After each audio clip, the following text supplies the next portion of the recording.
Hey guys, FilthyRobot here, bringing you another first impressions video, this time looking at Darkest Dungeon 2. So what is it? It's an atmospheric roguelike with 2D tactical battles and resource management set in a grim, dark, Lovecraftian world with an emphasis on tragic and iconic characters.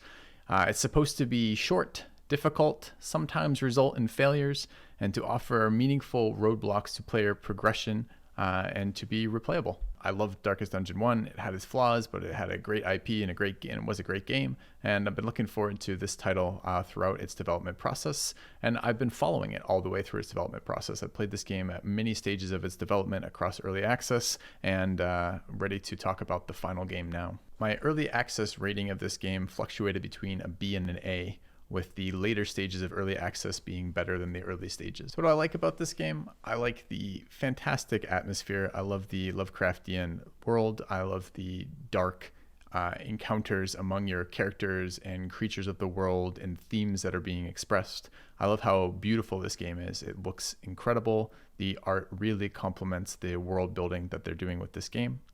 I like that there are multiple areas for player customization and improvisation, I guess. I like that I can play around with team comps. I can play around with different skills on those characters inside those comps. I like that there's a huge array of trinkets and items that I might be using, including upgrades to my stagecoach, things like pets and stagecoach upgrades, layer bosses to target for their trinkets, different ways to interact with the torch to make it a harder experience.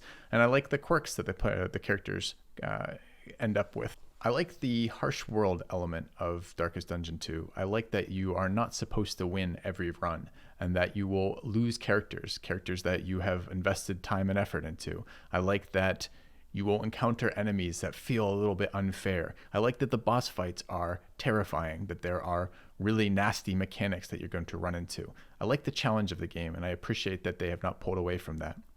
I like the duration. I think it's an improvement over their last game. This is a different type of game, and I'm going to talk a little bit more about that later. But I appreciate the duration of these runs. They don't feel as grindy as the Darkest Dungeon 1 runs did. It felt like there is some grindiness to it. I still have to clear out a number of areas to get to the boss of the objective of that, but it doesn't feel like I have to spend a week on it when I can do it in 6 hours or 5 hours or whatever the runtime is like. And I really appreciate this last point here.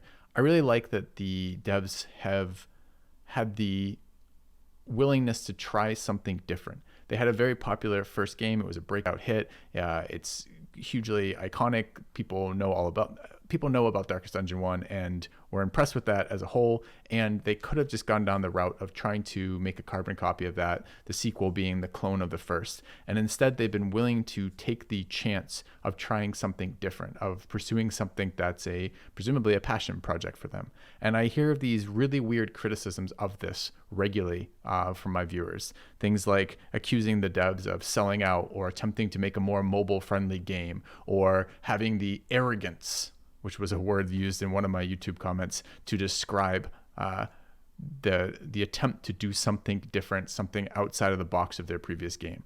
I really like that they've done that. I think that anytime you get a development team that had a big success and then go a different route, it suggests to me that they wanted something different, that they had new ideas, new thoughts, and could do something else cool with that. I think that's these passion projects, I think, are where you're going to get good games from. So let me talk about what I don't like in the game. I like the idea of the relationship system. It really plays well with their roguelike storytelling element of this group of adventurers set out. They have their histories and their quirks and their individual differences, and these things get leaned into across the course of it. One of the guys is a tune hummer and never stops and eventually drives another character nuts, this kind of deal. Some of them get involved in a romantic relationship. The romantic relationship breaks up and there's problems with that. This type of thing is an interesting idea. The implementation, though, just really doesn't work that well for me. It's an improvement. It's a better implementation of their early access versions of this, but I still don't think it quite does what they want it to do. I think the two big problems with the relationship system for me are, one, the modifications of skills that come out of it are not that meaningful and are not targeted to the skills that you're using. Their most recent patch says there's a higher weighted percent chance now that that the skills that get targeted by relationship modifiers will be the skills that you use, but I don't think that's a high enough weighting quite yet. At least in my initial playthrough right on release, something like 80% of the skills that were modified by traits, by relationships, were not skills on my bar. So that means 80% of the impact of that mechanic just isn't there whatsoever. And the second part of this relationship system I really don't like is I don't like the way that you modify it. At the moment, it feels quite... the word isn't binary. It's quite limited maybe in the way that I engage with it. I'm pretty much always buying positive relationship items whenever I find them. And if I can, I avoid any sort of interaction that I pay attention to when I'm interacting with an environment, which outcomes boost my relationships versus debuff my relationships. And I just don't think it's quite there yet. I think there needs to be more nuance to that decision making. I think there needs to be a better mix of pros and cons to all of them, as opposed to clear pros and clear cons. I especially think the items are really clean with that.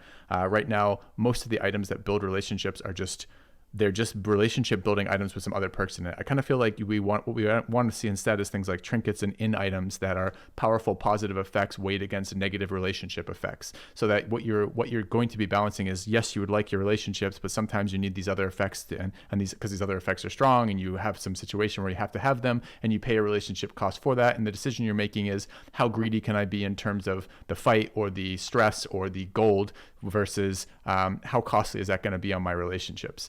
And I would prefer that kind of pressure as opposed to what we have right now. Because at the moment, most of my runs, most of the time, I'm ending up with positive relationships, and most of my decision making is just always pick good relationship stuff because the outcome is the best if I do that, and there's not a good cost to not doing that. I don't lose power level of my team or power level of my items when I'm not taking good relationship stuff. So why would I ever take the risk of making bad relationships, which can end my run, when there isn't any real benefit to doing so? So I think that isn't quite there yet. I also don't really love the run diversity right now. This is a roguelike. The goal is for me to come back and play again and again and again and have a different experience in meaningful ways each time I do that. And right now, the way that's implemented is unlocks for the new player. So I don't have all the things available. It's paths for the heroes, which means that, the leper may have 4 different paths or 3 different paths or whatever it is, and they modify the character so it plays differently. So it's replays with the same character are slightly different depending on what path you choose. It's team comp, which is going to be which characters I fit together to run my composition, and then which bosses I'm attempting. And then there's some difference, I suppose, with the things like the stagecoach customization. But I'm finding that the balance is throwing this off a little bit for me. I tend to use certain heroes who are strong in certain areas because they excel at whatever the threat is in the boss. I tend to use very specific skills because those skills tend to be the strongest skills there. And I'm finding that the element of story building that is supposed to be here with the hero interactions isn't cleanly coming through with that. I don't see differences in runs. The run where my leper had, an affair with the grave robber, or I guess it wouldn't be an affair, in a relationship with the grave robber, or was respectful with the grave robber, or had a negative relationship with the grave robber, or some version of this, don't stand out in my head as particularly memorable moments in the run. The impact of that isn't very good for the replayability for me. So I suspect that I will have less replayability overall with this game compared to Darkest Dungeon 1, because I will essentially run out of things to do in this game that make the game different for me. Yes, it is cool to have a wide array of items and trinkets and a couple different bosses and a fair number of different heroes, but I will run out of combinations and trying new things here pretty quickly with this, I think. I also have some issues with the interface. I'm going to do these, I think, in reverse problematics. In other words, the lowest problem first. I think the story minigames just really missed the mark for me. They pull me out of the immersion of the grimdark story that is so interesting to the lore and development and atmosphere of this game. I think they have unreliably communicated goals. I'm not clear often what my goal is in that. And they have some really weird interactions in themselves that I find really off-putting. For example, I have a fight. It's where I lose a character in the memory, because in the memory, characters don't have death's door. despite Death's Door being a hero interaction that has been there across everything else in Darkest Dungeon 1 and Darkest Dungeon 2. And it just struck me as so weird that there would be different rules for this memory battle. And the memory battle is a pretty simple interaction. And once you've figured out what the memory battle interaction is, you'll never lose to it again. It's not a difficulty encounter in the same way that their other encounters are designed to be difficult. It's like a do you understand the mechanic kind of encounter. And when that isn't clearly conveyed going into it, it can be a little bit frustrating to kind of run into, oh, I don't get my skill point. I don't further my unlocks because I screwed up this mechanic that wasn't clearly communicated, and there was some weird interaction with the way the character works here as opposed to in the rest of the world. I found that a little bit disappointing.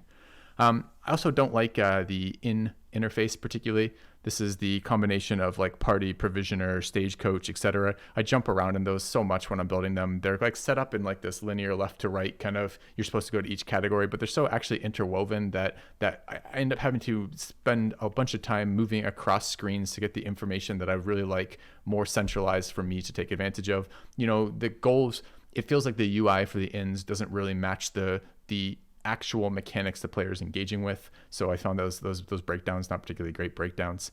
And continuing along this line, I find the monster and player ability cards to be really confusing. And this is as someone who's played Darkest Dungeon 1 extensively and has played early access Darkest Dungeon 2 all the way through early access. So I now have quite a lot of hours in their worlds. And these are the little cards that describe how your character attacks and what the outcome of those attacks are. For the player cards, these are not cleanly conveyed a lot of the times. Sometimes I'm left wondering, is this me it's modifying? Is it when I resist or when the monster resists? Is it when I apply a dot or when the monster applies a dot? Or what is this effect?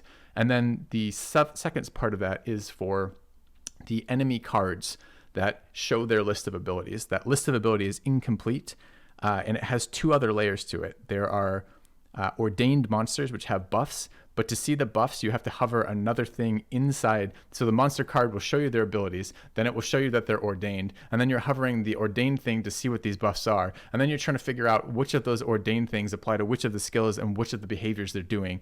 And it isn't clean. It's not a clean way to convey to me what this enemy does. I love the fact that there's information available to me as a player as to how this enemy can behave, so the outcomes, the things it might do to me, so I can interact with that. And I like that there are different levels of enemy. There are ordained enemies and there are enemies with advantage, and these buffs all apply to these enemies to give them more powerful abilities. But I would like that information a little bit more cleanly conveyed to me, especially with some of the more complex monsters. Monsters in Darkest Dungeon 2 are much more complex, in my opinion, than monsters in Darkest Dungeon 1. The types of things they're trying to do with combos, restrictions, and locations, and their the cultist kind of buffing abilities and the powerful abilities that are unlocked from the stacking of these buffs that they can apply to themselves over time. This type of stuff is interesting and fun to work with, but hard to get that information cleanly out of the interface as it is right now.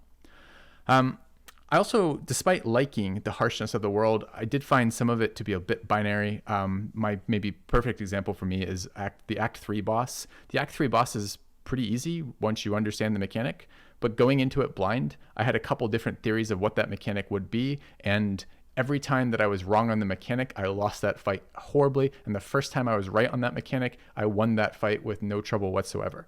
And it was, on the one hand, maybe that's good that you need to figure it out and it can be fun to figure out. But on the other hand, it's like 6 hours to get to that boss. The whole run was easy each time I got there. But when I finally got to that boss, the only thing that defined a successful versus an unsuccessful run there is the fact that they had chosen one mechanic when I had guessed another to begin with. And there's a world where my mechanic might have been the mechanic they had used. And it felt a little weirdly punishing in terms of time to try to experiment with the bosses.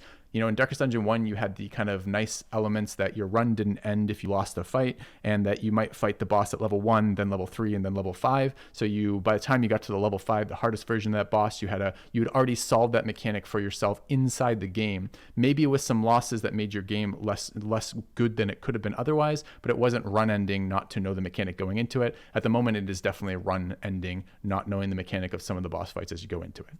Is that a huge problem? I don't know. I found it unpleasant as the player to be like, well, there goes 6 hours to just to attempt this boss fight one more time.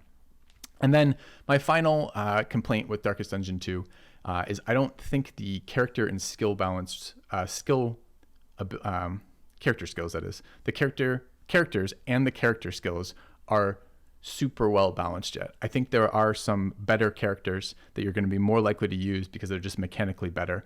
And I think same with the skills. I think there are some skills that are basically so edge case that I can't justify using them over the much more applicable skills that I'm using 90% of the time. And I do rotate skills in for certain fights, so maybe that's not quite as bad as it sounds initially, but there are definitely some skills that still need some love and some characters that still need some love. And I know this is going to be a balancing work in progress for them, but it was very noticeable to me. There's some characters I just really don't like playing because I think they're mechanically boring or mechanically not very strong.